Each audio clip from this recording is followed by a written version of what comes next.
You're listening to Learn English with Nick. Simple, clear, everyday English. Let's go.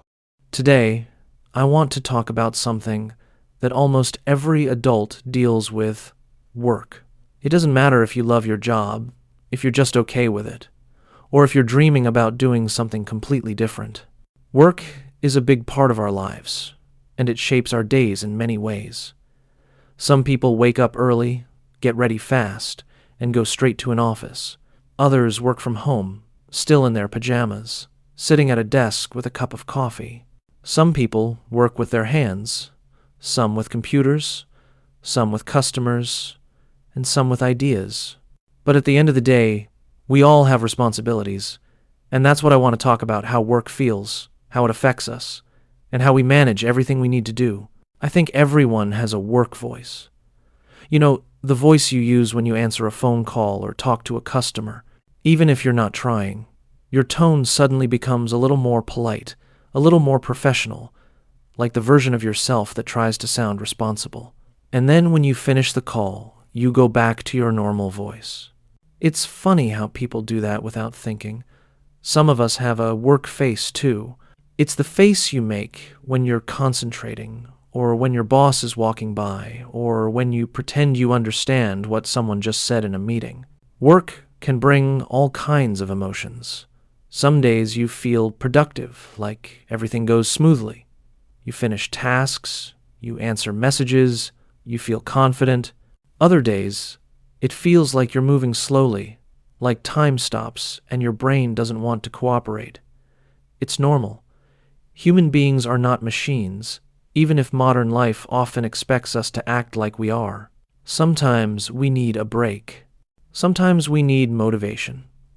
And sometimes we just need a good meal, a glass of water, a small walk, or maybe a moment to breathe. I think the most interesting thing about work is how different jobs shape people's personalities. For example, people who work in customer service usually have a lot of patience.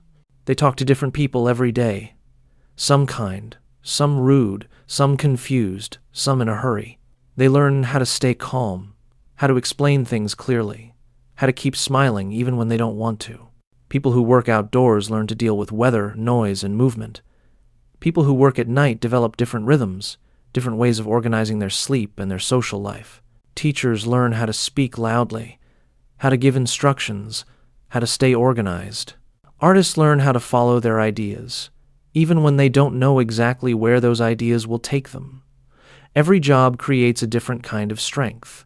Something that many people talk about is work-life balance. It means trying to keep your job and your personal life in harmony.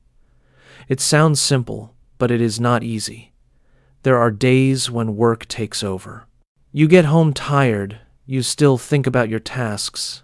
You check your phone again and again, and your brain doesn't stop.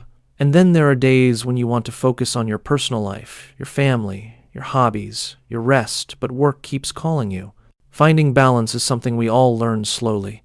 It's not about being perfect. It's about paying attention to your limits. In my own life, I've noticed that I work better when I feel some kind of purpose, even a small one. Sometimes the purpose is simple: paying bills, saving money, helping someone, or completing a project. Other times, the purpose is emotional: feeling proud, learning something new, or making progress. When your work gives you even a small reason to keep going, the day feels a little easier. One thing that almost every job involves is routine. Even jobs that seem fun or creative still have routines. You check messages, you manage tasks, you talk to people, you solve problems. Routine can feel boring sometimes, but it can also feel safe. It gives structure to your day. It helps you know what to expect. And when life feels chaotic, sometimes routines hold everything together. But work is not only about tasks, it's also about people. Every workplace has its own mix of personalities. There's always the friendly coworker who says good morning to everyone. There's the coworker who types loudly like they are fighting the keyboard. There's the person who brings snacks and shares them with the team. There's the person who always arrives late, but somehow finishes everything at the last minute. There's the quiet coworker who doesn't talk much but notices everything. There's the coworker who loves meetings and the one who hates them. These people can make work more interesting, more complicated, or sometimes just more human. Of course, not all jobs are fair or easy. Some people work long hours for low pay. Some deal with difficult bosses.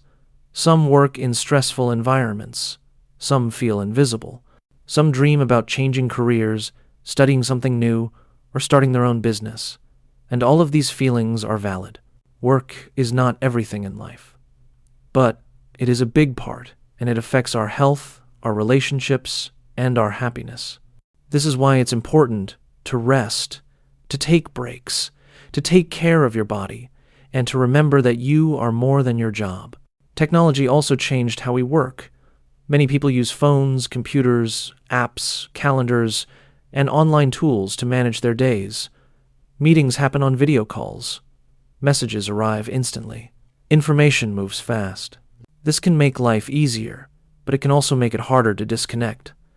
Sometimes I think modern workers don't only work with their hands or their minds, they also work with their attention. And attention is a limited resource. But even with all these challenges, work can also give us pride.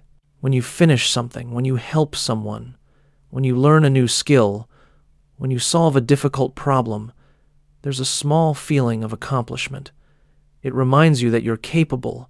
It reminds you that you're growing, and that feeling can carry you through the tough days. In the end, every job, whether it's big or small, glamorous or simple, noisy or quiet, teaches us something about ourselves. It teaches patience, discipline, creativity, communication, or resilience. And I think that's the part of work we forget sometimes. Work is not only what we do, it also shapes who we become.